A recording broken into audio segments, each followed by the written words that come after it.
How's it going, guys? JP here, and welcome to day number 19 in my second annual 31 Days of Horror. The film that I'm going to be reviewing today is a zombie film. It's a sequel to my favorite zombie film of all time, and I'm talking about Return of the Living Dead Part 2 from the year 1988 with the tagline of "Just when you thought it was safe to be dead."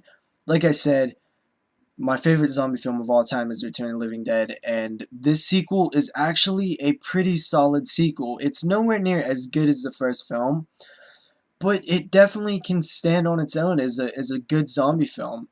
Um, we have the barrels that were in the first film that caused the whole disaster in the first film are going to be destroyed, and we have a truck driver taking these barrels to a location.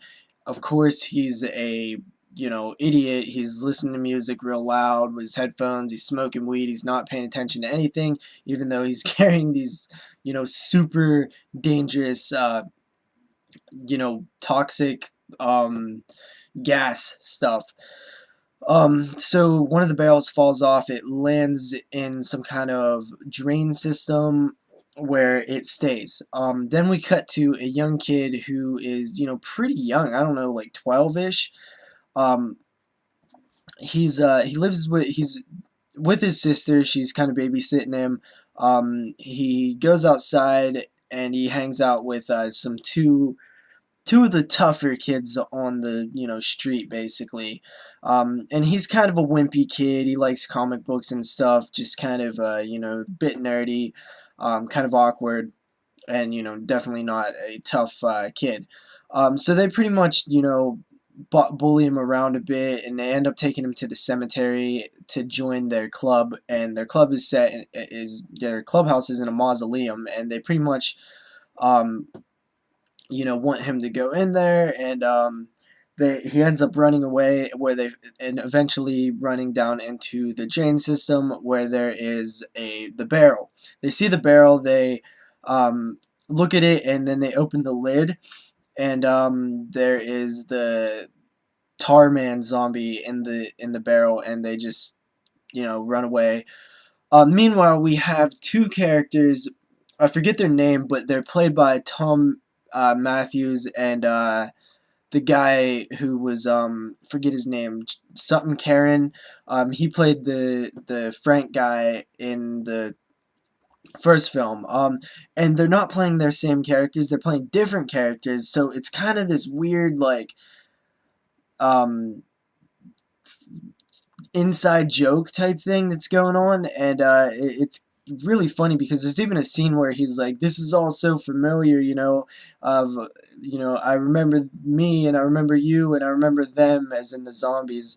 So it's like this weird inside joke thing, and it's funny to see something like that in like an '80s film when normally you would see stuff in that like in the post Scream era where I believe the word is meta, like stuff like that. If I'm using the word right, I don't know. I never really understood what that word really means. But anyway, back to the review.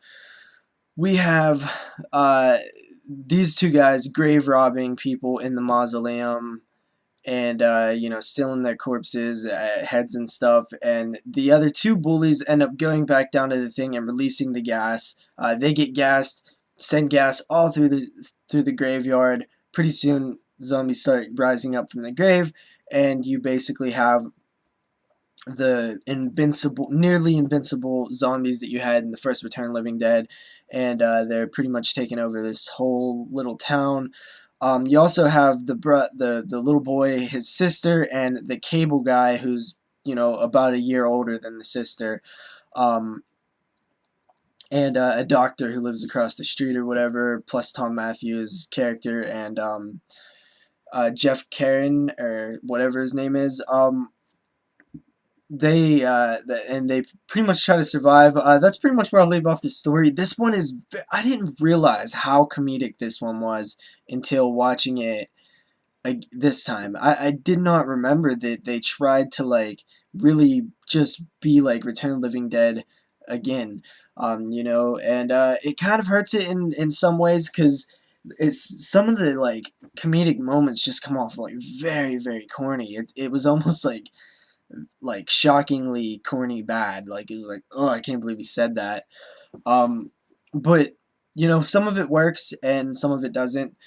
But you know, as a zombie film, there's some cool moments. You know, the effects look 80s, but some of them look cool. The Tarman zombie doesn't look nearly as good as he did in the first film, but I believe it's still played by the same guy. But it's still cool. It's still cool to look at, and you know, some of the other effects look kind of rubbery and stuff. And there's a worm face zombie, which look really fake, but it adds to like the cheesy 80ness of it, and I like it. I like it. And there's some cool scenes of zombies and stuff. It's cool to see a kid, you know, a 12-year-old kid is like the lead character in this film. I remember as a kid watching that, I always thought that was so cool. And it just doesn't happen enough in horror films, especially like, you know, violent or horror films. It just, there's not enough out there of them, and it's just so cool to see a kid, um, you know, be in this film. And he's not really treated like, you know, by the filmmakers as a kid character. He's treated as like a character who can do stuff. I mean, he's still a kid in like certain scenes, but, um, you know, he can still like kill things on screen and stuff, like, you know what I mean. He can get in, he gets into a zombie battle with another kid, and you know, they let him actually, you know, fight, and it's not all like protect the innocence of the kid or something. But anyway, that's pretty much my review on this one, and I would give this film a solid 7 out of 10. It's pretty good. I like it. Return of the Living Dead Part 2, and I'll see you guys next time. Peace.